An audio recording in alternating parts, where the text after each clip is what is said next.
How much should a business spend on marketing?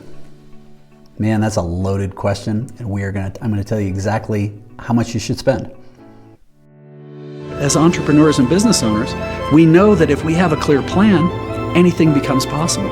And if you can have a clear plan, a clear process to create that plan, and a way to create clarity with your partner or spouse, you can drive to amazing heights. All right, so when it comes to marketing, I started my first of 16 companies when I was 19. I have built them, bought them, sold them, and wrecked them. And I can tell you that marketing has been probably the biggest black hole where I've thrown hundreds of thousands of dollars. That was very, very ineffective. So we're gonna go through 3 steps on exactly how to figure out how much to spend. And by the way, anybody who tells you, oh, you need to spend 12.7% on marketing, they don't know what the hell they're talking about. You can spend it and have no idea where it's going. So don't waste your money. The first thing when you're spending on marketing is you need to look at it as an investment. If you're spending on marketing, that just means you're throwing it away and you're hoping things go well. You're not Taco Bell or Mountain Dew, so you don't need to have branding marketing at the Super Bowl. If you're watching this, you're a smaller business and you're trying to figure out, how can I grow my business? That's the primary objective of what you're doing, market share or growing your business. So to start with, test. And what I mean is start testing with your marketing in multiple areas in a way that you can track. So you may say, all right, I want to try this on Google Ads. Fair enough, Google Ads works, but it ends up being pretty tight usually on what your return is. But you may try it.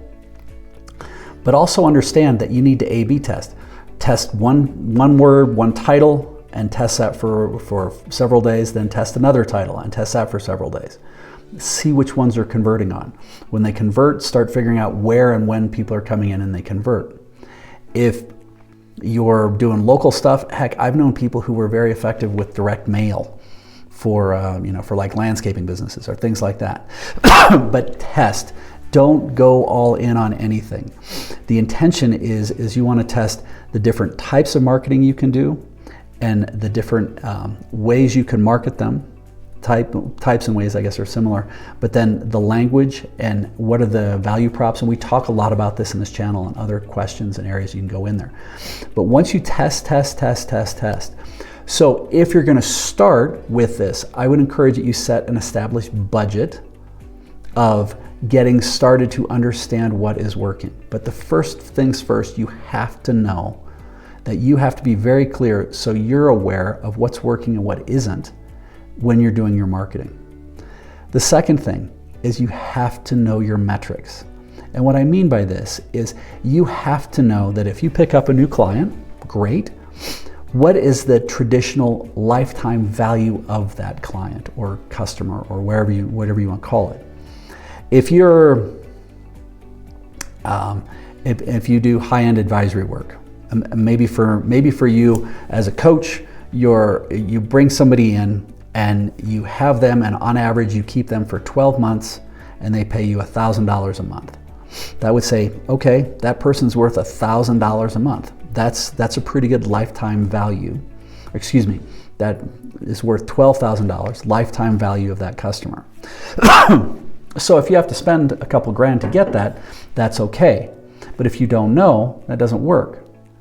If you have a coffee shop and the average customer that comes in only spends $5 and you're only making $3 of that, or making $1 out of that at best, well, you're gonna have to look at your marketing in a different way.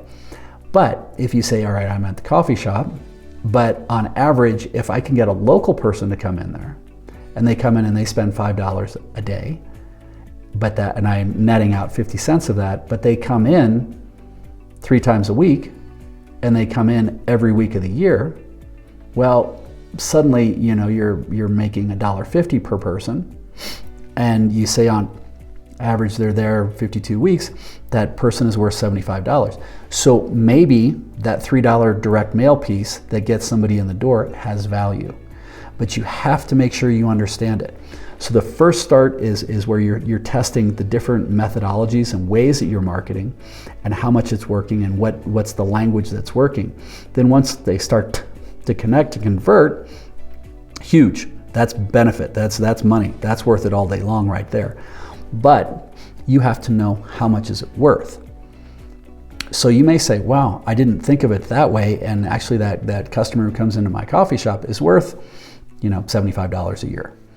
Okay, great. Well, part of that is going to be customer service, quality products, things like that.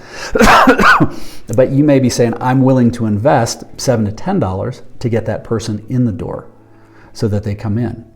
And this is where, when we're starting to figure out how much should we spend on marketing, these are the kinds of questions you need to understand. And then the last piece is, when you start doing it, there's usually a diminishing return. So if you say, all right, I want to send out a mailer, or I want to do Google ads, or I want to do, whatever it may be, you can test those and put it out there, but you can't send a mailer out every day because there's going to be a diminishing return. First one, maybe you get this, maybe people need to see it over a certain time period. But maximizing those things, keep pushing hitting the gas, and trying to drive it as far as you can until you start to maximize out what it looks like. It's a combination of these three things: testing and verifying what is working and what methodologies and what directions and channels are working and what language works. 2, understanding the true value of the entire life cycle of the client, the customer, how much is it worth to you. And then 3, once you know those 2 things, then how can we maximize that? Because you're going to get a diminishing return. You say, okay, sending this out, it's great, but I can't do ads all the time because the awareness starts to wane and I don't get as much return on it. But if you step back and you say, man, I'm really wondering how much I should spend on my business marketing. First, go through and you have to create some sort of budget to test, and test multiple channels and the language around those channels. But second, you really need to know your metrics, so you're clear on what is the value of acquiring that new person and how much are they worth over the long run. And then 3, once you do that, at what point and how much are you willing to drive to invest so that you're maximizing your clientele and the engagement of that marketing piece. So ideally you found some value. We talk about that more in the book and on our course at Aspiring Solopreneur. Please subscribe to the channel. If you have any questions, let us know. Keep smiling.